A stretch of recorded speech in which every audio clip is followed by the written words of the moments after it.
Today, Mac, we are here to drop the bomb. Oh, you dropped the bomb on me, baby. You dropped the bomb on me. That was such an interesting use of that song in the movie. At its most pivotal moment, we broke out into 70s disco. It was very bizarre. You thought it was, a timely piece using only music from the time. Today, we are talking about Oppenheimer. Oppenheimer is a rated R biography, drama, and history. I would add in there, I guess you can't call it a thriller, but it is thrilling at moments. It is thrilling. And it makes you uncomfortable enough in some of the highest moments in a good way.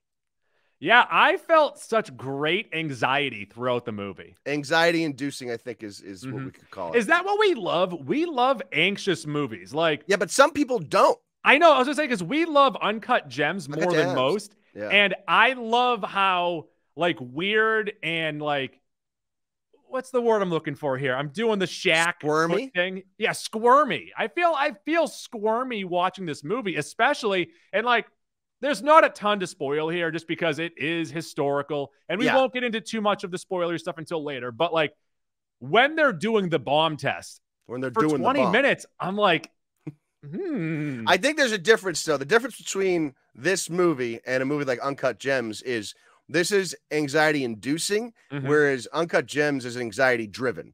Anxiety drives that movie. You know what I mean? Yeah. So I sort of I understood why people had an issue with Uncut Gems, but to you and I, that's what made it so great.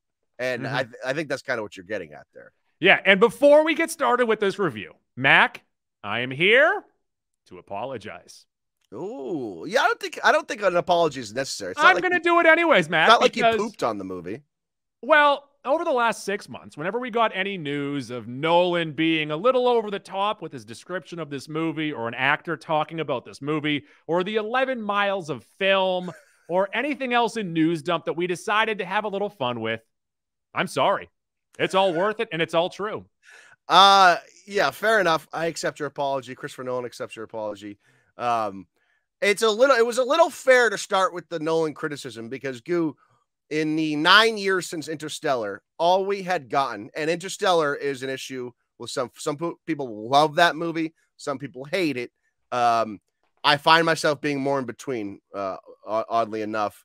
In the 8 or 9 years since Interstellar, the only two movies we've gotten from him is Dunkirk, a very critically acclaimed movie. I didn't love it. It was a good movie, not nearly my favorite. Is Oppenheimer and Dunkirk in the same universe? Yeah, I guess you'd say so because they're both roughly historically accurate movies, so it's in our universe. And they come around the same time. And then his most recent was Tenet. And Tenet, to me, was the first time where I felt like Christopher Nolan took it too far. Some people argued Interstellar did that. I didn't. I like the conclusion of Interstellar, even though it sort of meanders to get there. You also love Buzz Lightyear, so. I'm a big Buzz Lightyear guy, yep. Tenet was the first time where I was like, all right, we're doing too much, Chris.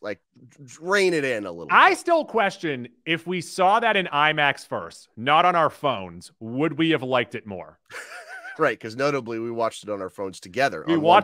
We shared a phone and we sat in a photo booth and we just did one of those. No, because the story of Tenet, as interesting as it is, once you realize what it is, and for me, that was 30 minutes after the movie was over, and I finished Googling stuff, and finally someone explained it to me. I never had to Google or YouTube more after watching a movie, because I was fucking confused. Right. And then I was like, oh, all right, that's fucking awesome. But I didn't get it during the runtime, so I didn't get to experience that sort of euphoric moment in the movie like I did in Inception. And Inception, it has that euphoric moment at the end, whatever way you want to believe how it ends. Yeah. Tenet was devoid of that. Now, I'm sure some people did understand it, which is good for you, but that was made for such a small group of fans. And to your point, though, watching that on home release, you are a little more distracted and you are missing on some things maybe you should have picked up on. But man, that was too much. So going into this movie, we realized that there was going to be an element of time manipulation here.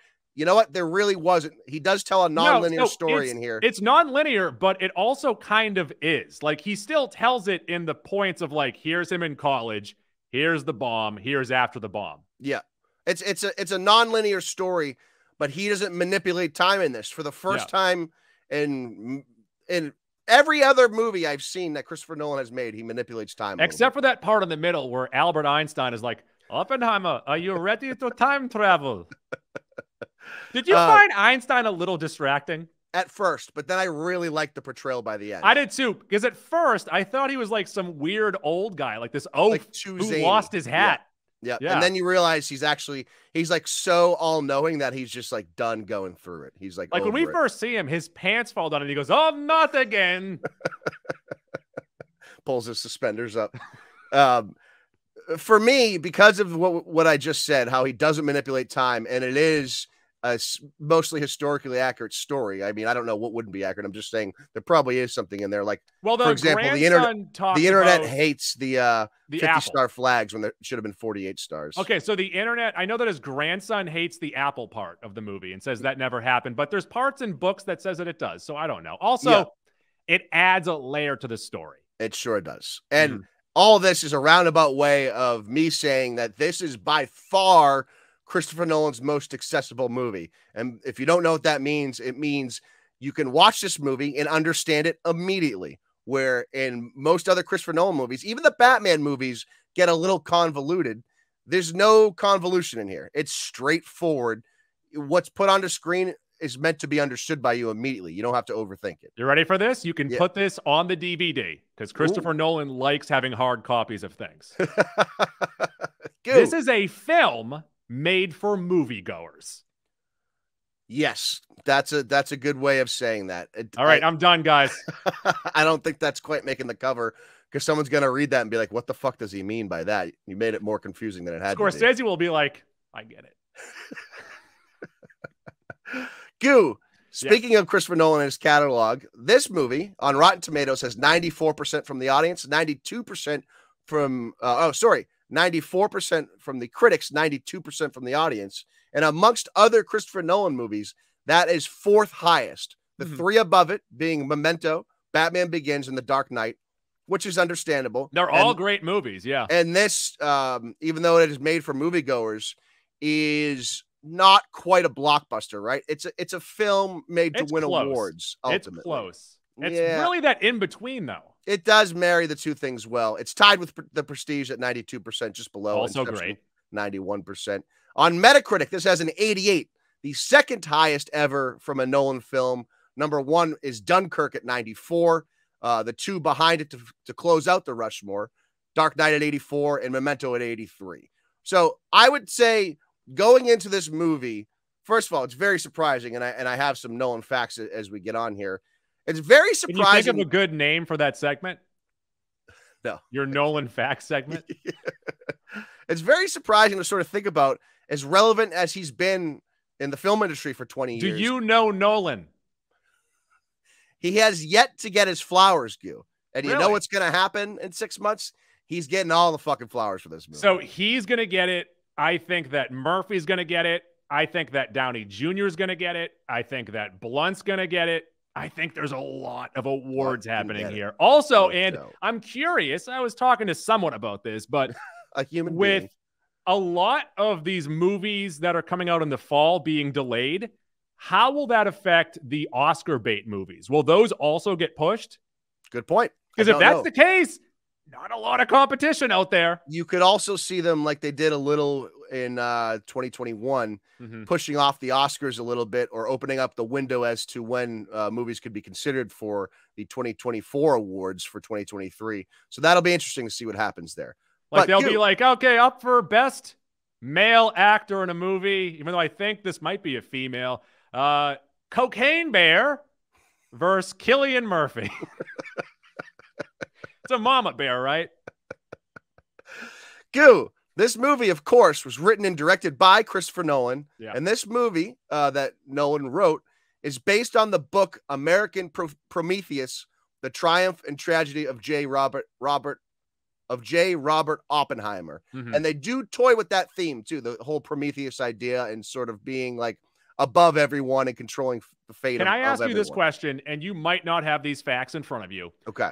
Are there the most words that have ever been in the movie? Does this set the record? Because it's 3 hours of just talking. It is a lot of dialogue, but no, I don't think it's probably nowhere close. It could be close. The It's 2 3 people that hours of wrote that talking. book, Goo, Kai Bird and Martin Sherwin. So credit to them for writing such a and also everyone knows Einstein and his association with the science behind the atomic bomb and the hydrogen bomb and that whole thing. No one really knows this story. So that's a really interesting component here too. Oppenheimer, there's obviously some historians and some nerds that do know J. Robert Oppenheimer. I've heard the name before, but I didn't know a fucking thing about this story. Yeah, like I've heard the name, I've heard of the Manhattan Project, but like this really paints a picture. Oh, does it ever? Does it ever, Goo? And back to some Nolan facts here, some hashtag FAX. Call it like spell Nolan with a K and a W. Yeah, that'll really get the folks to. That's what the segment's called. His catalog, Goo, going back to 1998, following 2000, Memento, 2002, Insomnia, 2005, Begins, 2006, The Prestige, 2008, The Dark Knight, 2010, Inception. It's interesting he made 2 of his best movies in the middle of the Dark Knight saga. 2012, The Dark Knight Rises. 2014, Interstellar.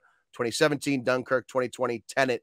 Of all those movies, Goo, would you say, and I have 3 questions here, so you don't have to answer right away. Is this the best Christopher Nolan movie? Number 2, is it your favorite? Number 3, are those 2 things the same thing? I mean, for me, it is because The Dark Knight is my favorite and I think is the best. I would say Inception. Inception is also great. So I think that it would be on the Mount Rushmore. For me, yeah, this is for sure in the top 2 or 3 of Christopher Nolan movies. I might like this more than Inception, but I think Inception visually is just bananas. So the thing I'll say to that, and I was thinking about this earlier, as much as I like this movie doesn't like leave you with the feeling that Inception does, that a lot of my favorite movies leave you thinking about this, that, or the other thing, and doesn't really change the way I view films, whereas Inception does a little bit. And to that point, The Dark Knight does as well. Mm-hmm. This movie isn't meant to leave you with that feeling, though, unless you really didn't know the happenings of like post-war and Cold War sort of stuff, which then maybe it doesn't change your opinion on things. And of course, like during World War I, all that communism stuff is actually very interesting. And there's a lot of people that obviously are have never heard that or don't really know anything about that. World War II. Yeah, what did I say? During the war? You said one. I just think I said during the war. But yeah, you said World War I. All right, whatever. I don't want the people to get at you. I don't want Reddit attacking. One of the 2 great wars, Goo. All of those movies that I just listed, which are some incredible movies, Goo, Nolan is almost devoid of Academy Award nominations here. He only has 3 Academy Award nominations, Goo. And I'll give you a guess as to what they are. Okay, so I'm going to guess Dark Knight. Nope. Well, okay. And I'm not first of all, so overall, 2 movies he made got nominated for Best Picture, Memento and Inception. On an individual level, he only has 3 nominations. So you just told me the answer. No. Okay. Let's see here. I don't know. He has been nominated twice for Best Original Screenplay, Goo, Memento and Inception, and only once for direction, Dunkirk. Okay. That's insane to think about. That's absolutely insane to think about all of those movies I named, and he got nominated Best Director once. He has more writing nominations than he does direction. But also think of the fact that he was able, like, look at this cast of actors, that he was able to get that much talent on the screen because people want to work with him. Do you think, now this is fucking kind of overdone with notable actors and actresses, but he has done the best job, I think, taking very known actors and actresses and putting them in roles that it's not distracting. It's in this movie in particular, there's like 3 or 4 castings that you were like, I can't believe that guy played that role so well. Is it a secret that Casey Affleck's in this movie?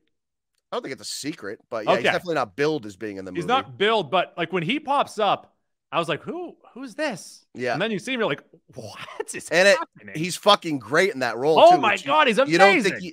I never would have thought he could play that role, and he does it so fucking well. Everyone in this movie is amazing. If you have never heard of Christopher Nolan, you like this movie. What he does have upcoming, Goo, at least this is what IMDb says. I don't know how true this is. In development is a remake of Memento. What do you think about that? I don't think he's directing it. If anything, he might have like a producing credit on or something. I don't know why that would be allowed to be remade. It came out 23 years ago, and it just makes no sense. Goo! It means it's old. Let's get to Oppenheimer. Synopsis of Oppenheimer. The story of American scientist J. Robert... I have such a hard time saying the whole name. J. Robert Oppenheimer. And just say Robert Oppenheimer. Stop saying J. And his role in the development of the atomic bomb. And bear with me, as Goo just teased, there's 1,000 actors and actresses in this. Whoa. This stars Cillian Murphy as J. Robert Oppenheimer. Got it out. Credit to me. Emily Blunt as his wife, Kitty Oppenheimer. Robert Downey Jr. as Louis Strauss. And we'll get to this more in a little bit. One of the early things I saw is how amazing RDJ is in this role. And I have to say, it's a little oversold. I don't think he's nearly the second best. I think he's amazing in this. I think he's not subdued enough. I don't think. I think the way that he turns off and on the charm in this is fantastic. He's very good. Not nearly my favorite, especially in a supporting role. And then here we go. Kenneth Branagh as Niels Bohr, Tom Conti as Albert Einstein, which is a performance that definitely grows on you during the movie. David Krumholtz was very good as Izzy Rabi, R-A-B-I, Rabbi, I guess that's how you say it. Matthias Schweighofer as Werner Heisenberg, which any Breaking Bad fan loved. Loved the inclusion of him in this movie. Josh Hartnett. Also New Mexico, too. People love New Mexico. Big New Mexico fans here. Black and white. It's a big Breaking Bad movie. Josh Hartnett as Ernest Lawrence, who I think was the biggest pleasant surprise of this whole thing. And he's fucking fantastic. His hair is a little distracting. To me, he is easily the second best performance in this movie. Did you know that he was originally slated to play Nolan's Batman and he turned it down? After this movie, you can see how very easily he could play a Batman, a stoic figure, because he does it in this just as a regular scientist. And Nolan said to him, do this and you'll be getting a ton of work. And Hartnett's like, I don't think I want to. Alex Wolff as Louis Alvarez, Josh Zuckerman as Rossi Lomanitz, Florence Pugh as Jean Tatlock, Jefferson Hall as Haakon Chevalier, Britt Kyle as Barbara Chevalier, and they play a very important sort of plot device in this whole movie. Matthew Modine as Vannevar Bush, David Dastmalchian as William Borden, who was phenomenal in his sort of limited role as well. Matt Damon as Leslie Groves. He is the Major General of the Army Corps of Engineers. The whole sort of second element to putting together this whole team that Oppenheimer he's the Nick Fury of this movie. And I also think he was better than Robert Downey Jr. So if we're going to do a power ranking of all the actors in this movie, I wouldn't have RDJ second, but he's still great in the movie. But he's the one that they're pushing for to get the supporting nom and the award, and I think it's misguided. Although I'm blanking on the guy's name, but who was the one that was making the hydrogen bomb? Benny Safdie. I think he might be number 2. He's very good in this movie. His eyebrows out of nowhere, like Emily Blunt is good in the movie, and then she turns great like this. Yes, it's an incredible moment in the movie. Dane DeHaan is Kenneth Nichols, who is traditionally very distracting because he looks so weird. Not in this. I don't know how they pulled it off, but not in this. He left his green face paint at home. Josh Peck as Kenneth Brainbridge, as in Drake and Josh's Josh. So it was kind of distracting where in his scene, there was a window in the background and Josh is just in the window looking in. He is the gentleman who sort of leads the Trinity test there in New Mexico, which is to have Josh Peck playing a major role in a Christopher Nolan movie. And then when the bomb went off, he looked at Oppenheimer and he said, "Hug me, brother." We could have written this movie. Jack Quaid as Richard Feynman. That is, of course, Huey from The Boys. Yeah. Benny Safdie, to your point, as Edward Teller. He was phenomenal. Loved him. Rami Malek as David Hill. For 97% of this movie, he's silent. And I said, best decision ever made. And then when he finally speaks, also great. So credit to this movie for getting me to not hate Rami Malek. Casey Affleck is Boris Pash, who Goo and I already talked about being incredible in his 10 He or might so be number minutes. 2 or 3.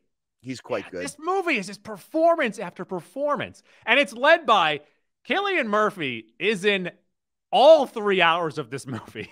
Cillian Murphy is, I didn't want to say it to you right away because I'd have to go and do some research, but I would say for sure in the top 10 acting performances of all time. And you could even move him up to that 5-ish range. You'd have to obviously think about that more. You know, that's how fucking good he is in this. What it reminds me of, and it's not apples to apples, obviously, because this is a completely different movie, but it reminds me of how Ray Liotta in Goodfellas, it's so hard to separate the performer and the character that they're portraying.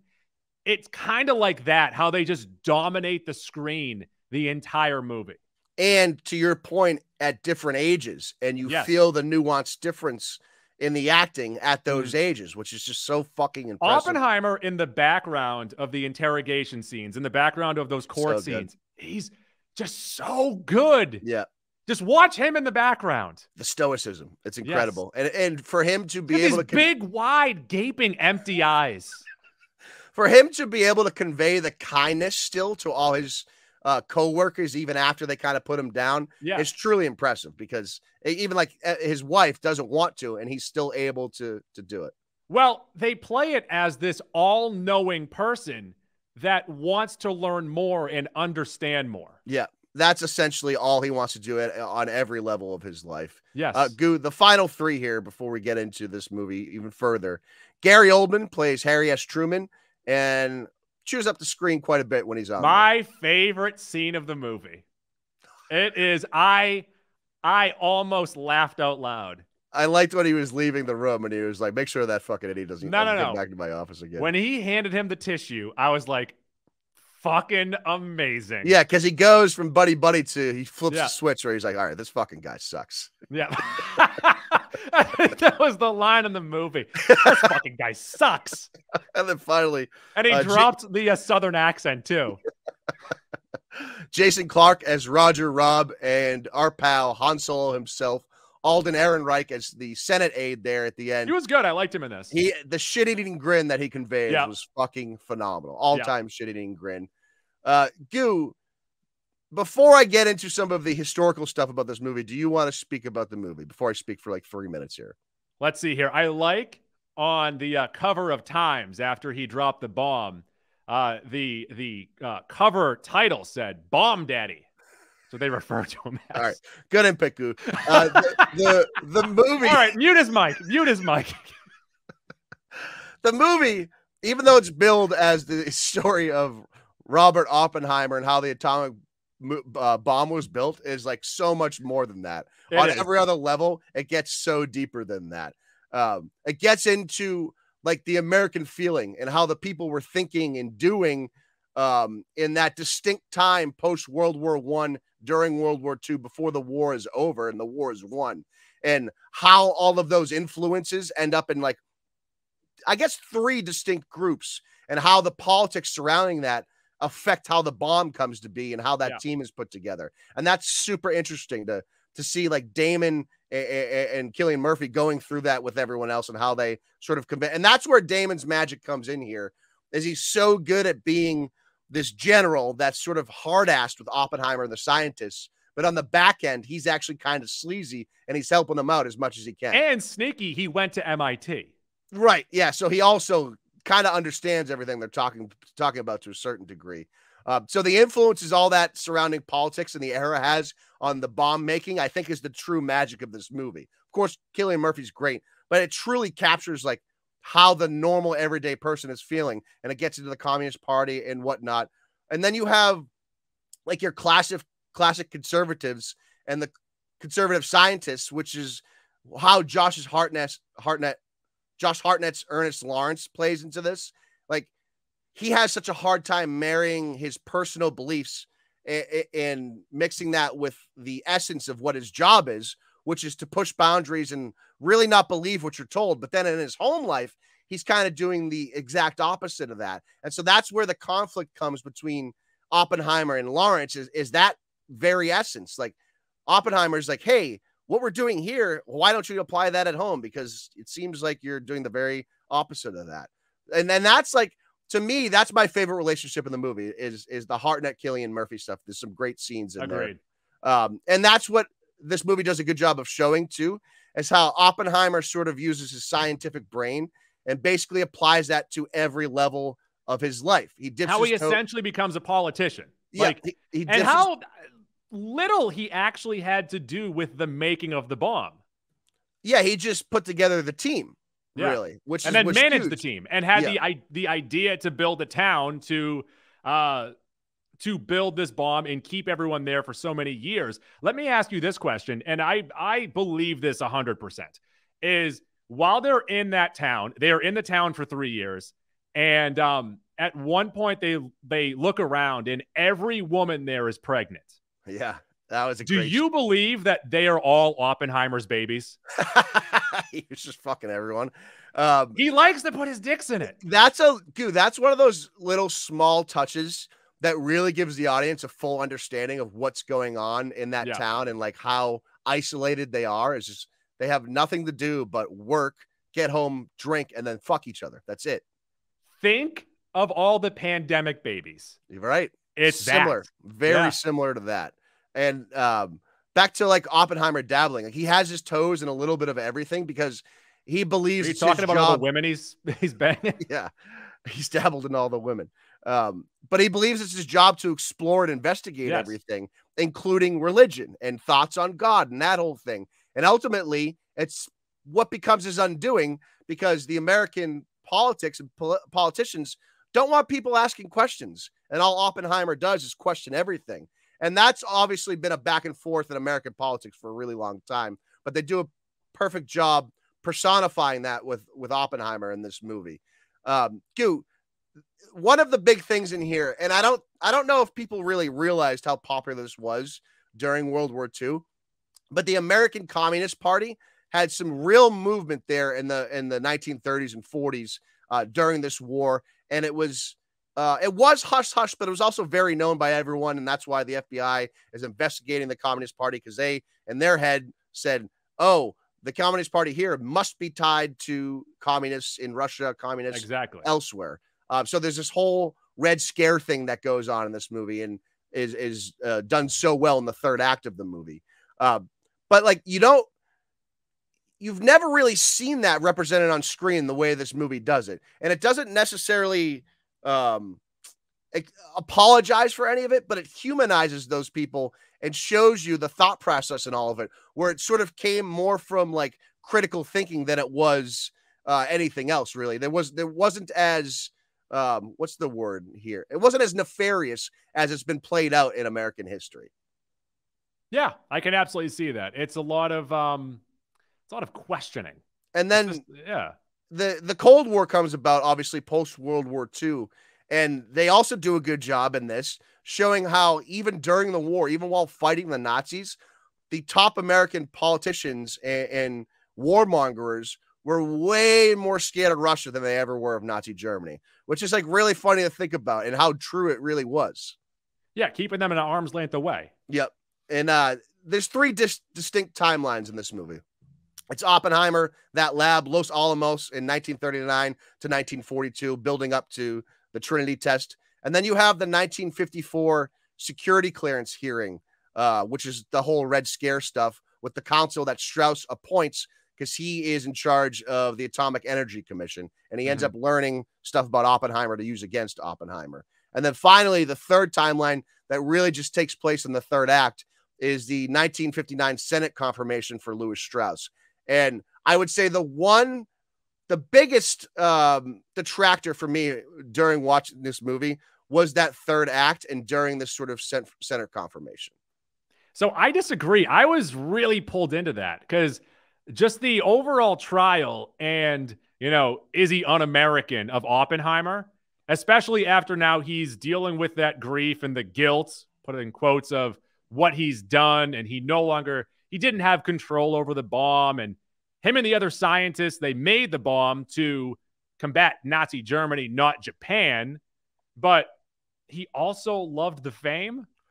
So yeah, so that's To your point, that's also another thing they illustrate quite well in this is the remorse that some of the scientific community has creating this big weapon, and then 3 weeks later, it's dropped on Nagasaki and Hiroshima, and immediately they're like, "Oh fuck! All this scientific work we did, all these breakthroughs, just led to a couple 100,000 deaths, civilian deaths." And there's a rally in this movie that is really, really powerful. Yeah, and the fallout of that, and that's something I underestimated going into this movie, to show as much as they show post bomb and how that really plays out, and sort of this remorse of being so gifted in the Manhattan Project that half the scientists have and half of them don't. Half of them move on and create the hydrogen bomb. But like to me, the 1954 stuff and that security hearing and how they dip back in to the timeline was awesome. It was the Strauss stuff and the Senate confirmation that I didn't care as much for, because I also felt like the 1954 stuff laid the groundwork for what was going to happen in 1959. And obviously this is historically accurate, so a lot of people knew that, but you knew he was getting rejected at the end of that. So it wasn't, I think it took a little too long to get there. Nah, I think it paced itself out pretty well. I'm on the pacing. I'm on the side of pacing. The final act here, I did check my phone once, and listen, that again, it's a small detractor to what is a pretty incredible movie here. But Goo, let's get into the gauntlet. Let's get into the gauntlet, Mac. Fun factor, and it was fun to learn. Yeah, you know what? It's a good way. It's fun to learn things that happened, and like my favorite era of history is post World War I up and through the Cold War, because it's really, the dynamic there is incredible, because it's all the fallout from World War I that leads to World War II, that leads to the Cold War arms race. And this taught me some things that I had never known before. Satisfactor, and I would say comeuppance. And this is sort of what I was just referring to. Maybe some people found the Strauss stuff much more satisfying. It didn't quite hit for me. It hit for me. Borometer. And I think this is, for a 3-hour movie, wonderfully edited. And it keeps this breakneck speed throughout the entire movie.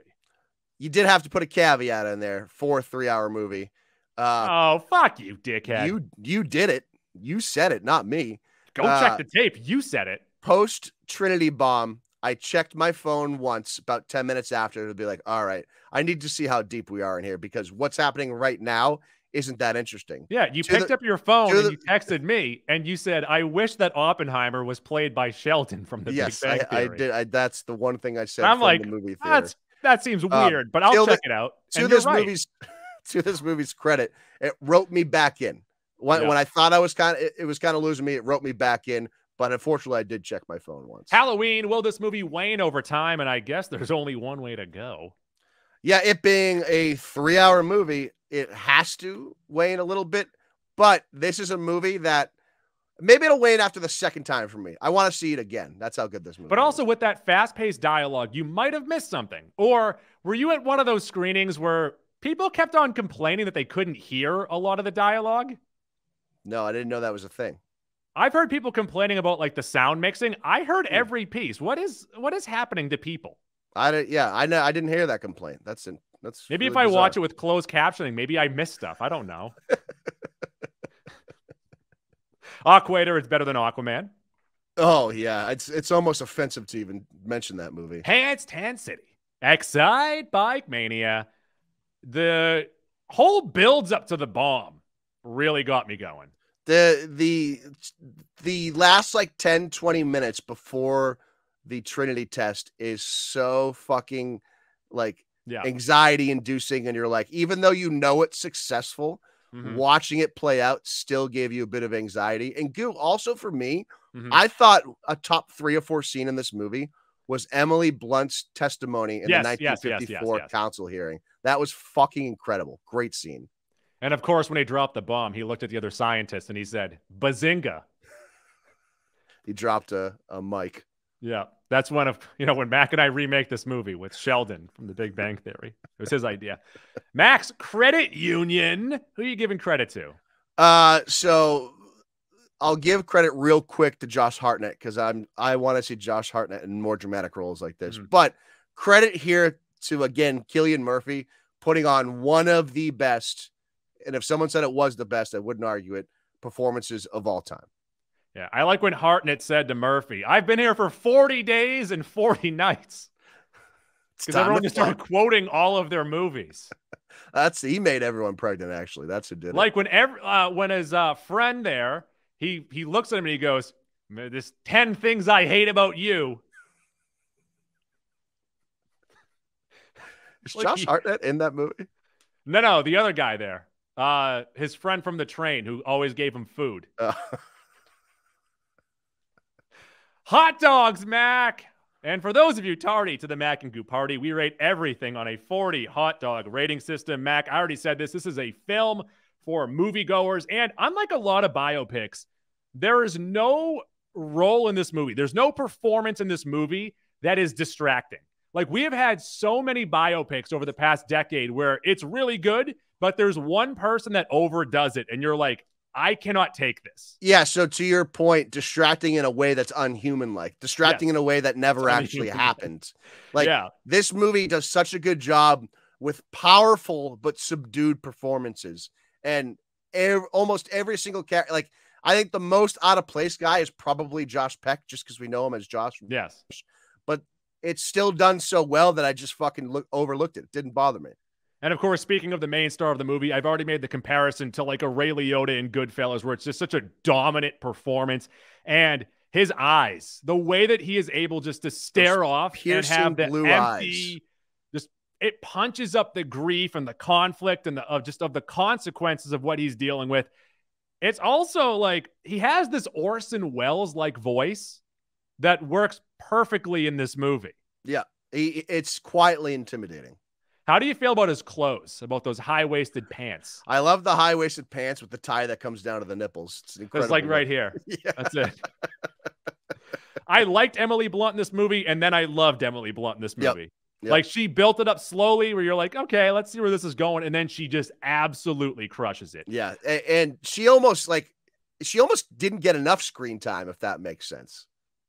And then just the buildup of the nuke absolutely works for me. Gave me the old tinglies. I love that. The music of this movie, the score of this movie, I don't know if it stands out per se, but it really does build up the drama of what's going on. I've already talked about the editing. I think the editing is so good to tighten up this movie and still have it be pretty accessible for the 3 hours. The use of black and white to tell the different sides of the story, maybe the black and white, and we've already kind of seen the theories of it, the black and white, and I believe this is what actually happened as opposed to everything in color is Oppenheimer's point of view. So things could be a little bit skewed. Nolan spoke about this. Yes. Okay. So that's where I think I got it from. The black and white is the objective view from outside of Oppenheimer, how the world sees him. Okay. And the colored version is Oppenheimer's view, how he sees the world.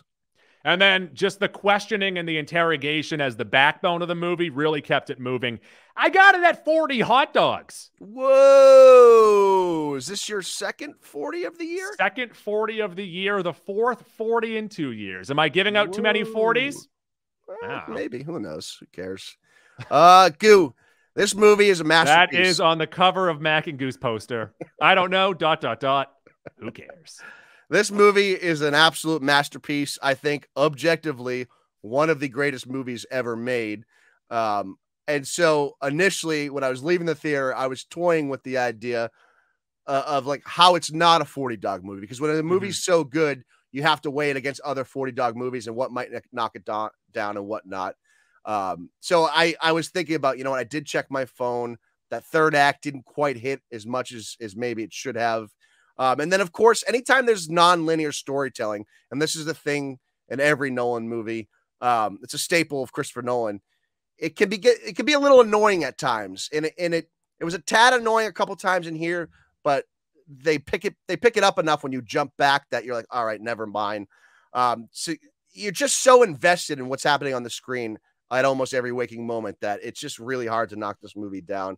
The dichotomy here is so interesting. You have these scientists on the leading edge of discoveries. They're working so closely every day together, side by side to achieve a common goal. Yet in their personal lives, some of them couldn't be further apart. So like toying with that and really diving into that, which they do, I think is what makes this movie so good and what takes it from a run-of-the-mill biopic and makes it a 40 hot dog movie, an all-time great movie. The relationship between Oppie and Ernst Lawrence in this movie is the most interesting relationship to me. Second, of course, to also, Kitty. I love how everyone calls him Oppie. Yeah, that is nice. Yeah. It's just it's like a hockey player. Oppenheimer's too long. Yeah. He's a hockey player. I really loved how Nolan plays with this idea of struggle for power and for knowledge on every level in Oppenheimer's life. Yeah. Every single scene. And it's as simple as husband versus wife, all the way to the biggest stage of controlling who's in charge, creating this atomic bomb. It's so well done. Like I said, Cillian Murphy is your best actor for this year. And if he doesn't win, we'll fucking riot. It's just, he's that good. I'm not even going to entertain anyone else at this point, and the year's not even over. Again, another detracting, a small one. I don't think Robert Downey Jr. is the best supporting actor in this movie. However, he's going to get nominated and maybe he'll win. So that kind of annoys the shit out of me. Again, Matt Damon was better. Josh Hartnett was better. I think to your point, Benny Safdie was better. So he's really good. He's just not the best supporting actor in the movie. And of course, when Blunt finally gets her moment, I thought that was better than anything Robert Downey Jr. I think that's going to win her an award. It might. It very well might. This is a 40 hot dog movie. I just as annoyed as I was with a couple things in the third act, everything else is so good that it's impossible to not give this, at least for me, 40 hot dogs. So I have it tied as the top movie on the year, and I'd probably give it the slight edge over Spider-Verse. Yeah, I go the other way. The other way because Spider-Verse leaves me with that blue balls feeling at the end. I was like, I really want more. I can't wait for the next one. Where this movie is very complete from beginning to end, so maybe that makes it better for some people. They're both 40 hot dog movies. I was a little more awestruck by Across the Spider-Verse. Shall we do a couple quick spoilers? Yeah, I don't really have any, but I have two. Okay. I have two. Number one of the most I don't know if it's prolific. I don't know words. You can help me out here. Sure. But it's when the general says that he does not want to bomb a Japanese region because he honeymooned there. Yeah, right. They're like, that was one of the sneaky, like, darkest conversations in the whole movie, is them deciding which innocent Japanese civilians to drop this atomic bomb on. And that's where Oppenheimer starts to realize, oh, all this scientific good I thought I was doing is not so good. And so he starts down this path of, wait, are we really doing the right thing here? And the counter argument is, we have to, otherwise the Russians are going to beat us there. And Oppenheimer's like, they're only getting there because we're getting so far. Yeah. If we draw back, they'll probably draw back because it won't be necessary. And so then that plays into the whole post-war thing, and the security clearance hearing there is he doesn't want to pursue the hydrogen bomb because what's the point? What's the fucking point? And then the counter argument is, well, if we don't, Russia's going to have one and drop it on us. So it's like, it's an all-time great, like, debate and argument. Like, if you don't create a hydrogen bomb, maybe Russia doesn't. But what if Russia does create one and you're behind the 8 ball? Well, one of the big things, too, is that they were afraid that by dropping the bomb, it would create a chain reaction around the world and set off the atmosphere and then burn the world. Yeah. And then when talking to Einstein at the end, he's like, well, you kind of did that. Yeah, right. You didn't do it physically, but you did it metaphorically, which was a great preservation for the end of the movie to finally show what Oppie and Einstein talked about there. And I also loved how when Oppenheimer told Damon it was a small chance, not zero, but he said but not zero, and they still go through with it. It's just incredible that, like, to think in that moment in time where there was a small possibility that just testing the atomic bomb was going to kill every person on the planet. I also love the fact that Oppenheimer built his team not based off of past performances. So he didn't want Einstein. That's old science. But I also loved he built it without bias. So even people that he didn't agree with in their personal lives, he just wanted the best people on his team. Mm-hmm. And then the last thing here is in the movie, Flo Pugh commits suicide. She does. Or does she? Right. She probably did. Casey Affleck kill her? Yeah, I think you're led to believe, and I don't know what the official ruling is. Maybe it's suicide in history. You're led to believe that Casey Affleck has Florence Pugh's character. She was Jean Tatlock. You're led to believe that Casey Affleck has her offed. to stop distracting Oppenheimer. Yeah. And on top of it, probably because she's a Russian spy, maybe they think. So she gets killed. And I also love the response to everything that Casey Affleck is doing is Damon finally throws some weight around and he transfers him to Britain, which I loved. Yeah. But it's a good little question from the movie. And then also, the grief-stricken Oppenheimer of, he gets the letter and he believes it's suicide. But either way, he knows that he had her killed. I think he starts to understand that it wasn't suicide. Yes. But with that is because of his actions, she dies. And that's really what he's dealing with. And I also love that scene when in the courtroom where they're having sex and the wife's watching. That was incredible. Yeah. I love the scene where Kitty finds him grief-stricken, and she's like, fucking pull it together. You're Robert Oppenheimer. And she knows that he has cheated on her with this lady, but when their relationship started, she was a bit of a floozy herself. So they just sort of have this understanding, because this is her third marriage, Oppenheimer. Yeah. They just have this understanding that they're both imperfect, but they just accept each other. And that was a really great scene. That was the first scene where you're like, oh, Emily Blunt's doing great stuff here. And then the second scene, of course, was the Senate here. Also, you don't get to feel bad for doing something wrong. Right. You did this. You have to deal with the consequences of this. It's a great scene. It's a great message. That's really all I got. Yeah, no, it's tough to spoil this. And obviously the big moment in the film is when they drop the bomb in New Mexico. And just some terms here that they use, obviously we get the Heisenberg drop. And that's where Oppenheimer began, like this German-Dutch understanding of science, and he takes it to America. The Atomic Energy Commission, which was led by Strauss and created post-World War II. And this is where Strauss starts interviewing scientists and learning that Oppenheimer, maybe not that great of a guy, maybe doesn't see eye to eye with. The Los Alamos Laboratory was the New Mexico laboratory run by the Cal Berkeley staff.